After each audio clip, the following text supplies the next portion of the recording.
Groupe de sauvetage de la mémoire Magé. Présente. Maria Conga, la guerrière du Quilombo de Magé. Selon l'histoire, Maria Conga est née en Afrique, au Congo en 1792 et a été amenée par les Portugais comme esclave au Brésil.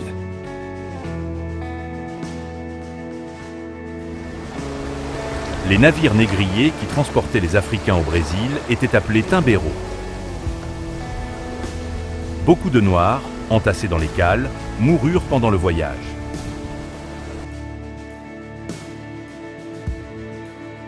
Les conditions étaient les pires possibles, lors d'un voyage en bateau qui a duré jusqu'à 50 jours. Illustration qui a déclenché le mouvement abolitionniste britannique.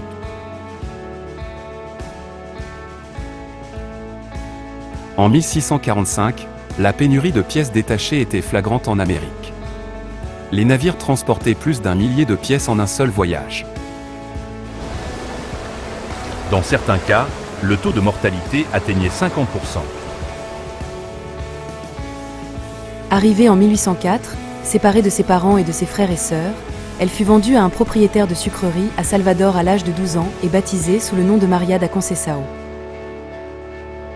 Quai de Valongo. À 18 ans, elle est transférée à Rio de Janeiro. Arrivée à Porto Velho da Piedade Magé, à l'âge de 24 ans, elle fut vendue au comte allemand Ferndy von Squalde, propriétaire d'une ferme à Figueira, un quartier de Magé. Après 11 ans de travail, elle fut libérée.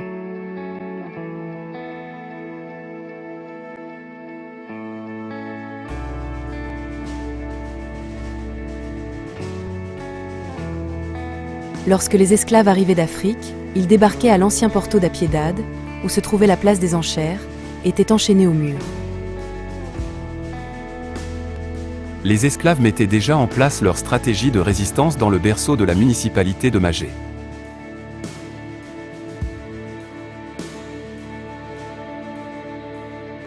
Ancien vieux port de Piedade de Magé.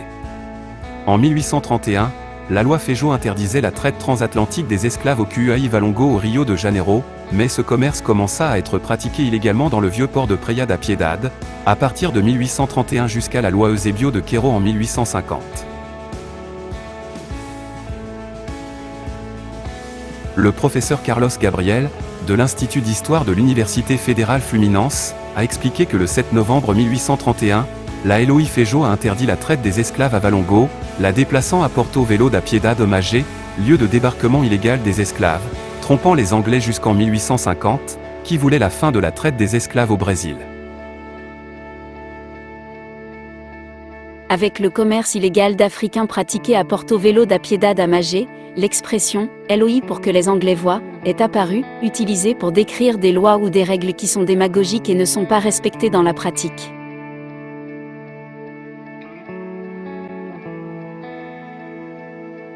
Le professeur Carlos Gabriel, de l'Institut d'Histoire de l'Université fédérale Fluminense conclut. C'est un port important pour la mémoire de l'esclavage et des esclaves. Actuellement, la plage du vieux port de Piedade Magé. Un autre trésor culturel méconnu de Magé.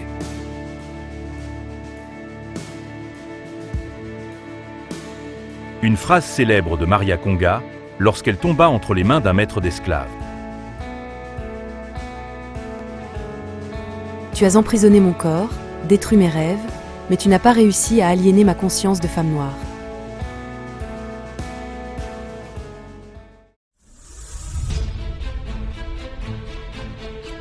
La guerrière noire, après avoir dirigé le Quilombo, a passé la majeure partie de sa vie dans les forêts de Magé et de Guapimirim, fuyant les propriétaires des sucreries qui voulaient sa mort.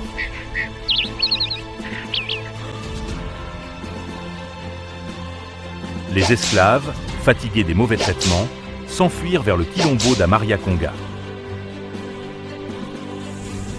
Les propriétaires d'esclaves envoyaient les capitaines de la forêt pour capturer leurs esclaves en fuite.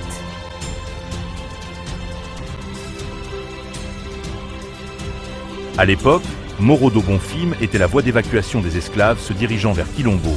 et il est devenu un champ de bataille lorsque les maîtres d'esclaves ont envoyé leurs hommes de main pour les sauver. Tous ceux qui étaient capturés étaient sévèrement punis publiquement pour servir de leçon.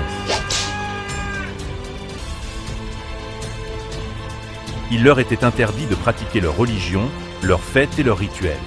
Malgré toutes les contraintes et restrictions, ils n'ont pas laissé la culture africaine disparaître et ont développé une forme de combat, la capoeira.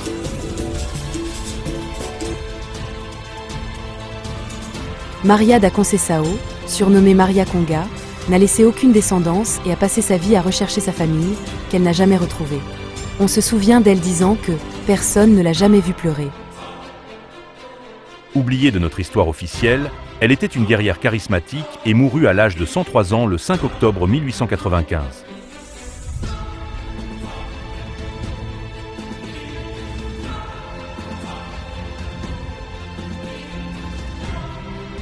Les quilombos représentaient l'une des formes de résistance et de lutte contre l'esclavage.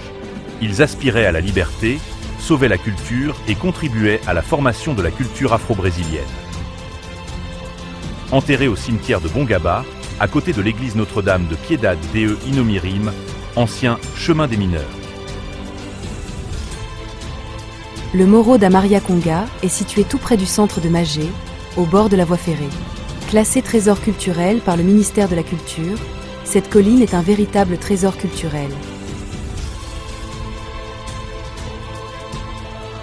L'histoire de Maria Conga est un symbole de résistance et représente l'importance de garantir la propriété foncière des communautés quilombola, leur permettant de continuer à préserver leurs traditions, leur mode de vie et de contribuer à la diversité culturelle brésilienne. Place Maria Conga. Chef du Quilombo de Magé. Pire que de ne pas avoir le droit à la liberté d'expression, c'est d'avoir toute la liberté et de rester silencieux. Le prix Maria Conga est une distinction décernée par la mairie de Magé. Il vise à honorer les personnalités qui se sont distinguées au sein de la municipalité en reconnaissant leurs contributions significatives dans divers domaines tels que la culture, l'éducation, les sports, le service public, l'action sociale et l'entrepreneuriat, entre autres. La municipalité de Magé possède cette richesse et d'autres richesses historiques dans le patrimoine historique et culturel. Sa préservation et la pérennité de sa mémoire sont fondamentales pour l'exercice de notre citoyenneté culturelle et pour la sauvegarde de la mémoire de notre ville. À Praia da Piedade, un trésor culturel oublié. Marcílio da Costa ferait l'affaire. Poète, dramaturge, fondateur de l'association Nova Iguaçu. Promoteur de l'histoire de Maria da Conceição, Conga, de Magé.